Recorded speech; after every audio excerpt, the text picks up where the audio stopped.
হয় না যে আমার ভাই আমার কাছ থেকে হারাই গেছে।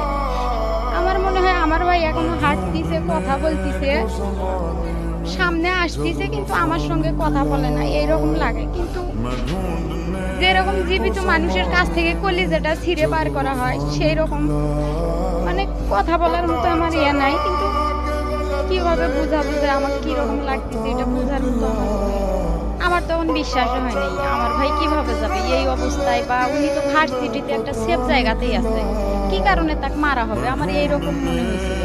আমি বিশ্বাসই করিনি যে আমার ভাই মারা গেছে। যখন ফার্স্ট টাইম আমার কাছে কল গেছে যে সুমি আবু সাইদ ভাই মারা গেছে গুলি লেগে, আমি তখন বিশ্বাসই করিনি যে আমার ভাই মারা গেছে। আমি তো জানি ওটা একটা সেফ জায়গা, যেরকম মা বাবা সন্তানকে আগলে রাখে সেরকম শিক্ষকও তো ওখানে রাখবে।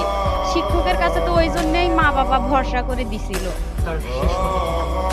শেষ কথা ছিল যে আমি বলছিলাম ভাইয়া বাড়িতে আসবো কখন, তখন বলছিল এখন তো যাবো না, কয়দিন দেরি হবে, তো বাড়িতে গেলে তো ফোন দিব, তুই আসিস তখন, এই কথা বলছিল।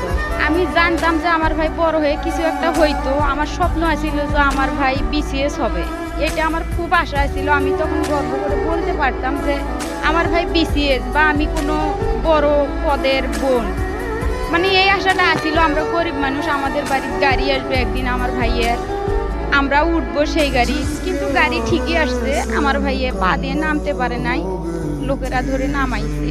এটা খুব আঘাত লাগছে। আর এই বয়সে আমার ভাই এইভাবে যাবে, আমি এটা কোনোদিনও কল্পনা করিনি। তাকে নিয়ে অনেক আশা ছিল, অনেক বড় কিছু হবে, আমাদের পাশে সবসময় থাকবে, হাত ধরে তার পুরো পৃথিবীটা দেখার আশা ছিল। আমরা তো কোনো জায়গায় যাইতে পারি না, সাধারণ ভাই এই শুধু বাহিরে আছে।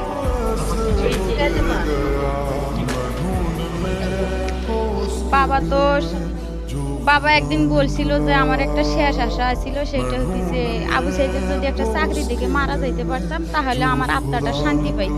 তো এই কথা শোনার পর তখন ভাইয়ের কাছে আসছিল, পরে ভাইয়ে বলছি, ভাইয়ে মুস্কি হেসে বলছে যে মুখ ফুটে বলে নাই যে করবো, কিন্তু হাসি দেখে আমি বুঝছি যে ইনশাল্লাহ আমি বাবা বেঁচে থাকতে থাকতেই সেই রকম বড় একটা কিছু চাকরি করব। ঈদে যখন যাই তখন মা বলছে যে মা আমি যাওছি, আমি কি চাকরি নিব, মা বলছে। তো মা তখন বলছে যে যেটা ভালো হয় সেই চাকরিটাই করেন বাবা। ঠিক এই মুহূর্তে থেকে নতুন সরকারের কাছে আপনাদের এই পরিবার থেকে কি চাওয়া থাকে?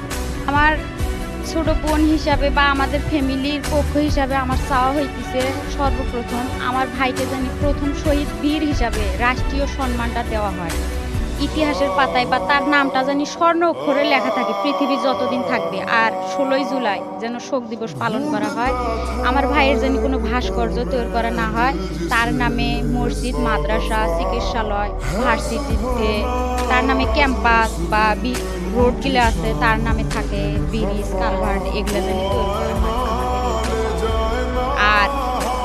আর হইতেছে আমার ভাইয়ের যে খুনি তার জানি ফাঁসি হয়, যে ঊর্ধ্বতন কর্মকর্তার আদেশে তা গুলি করা হয়েছে তারও জানি ফাঁসি হয়, এটা আমাদের চাওয়া।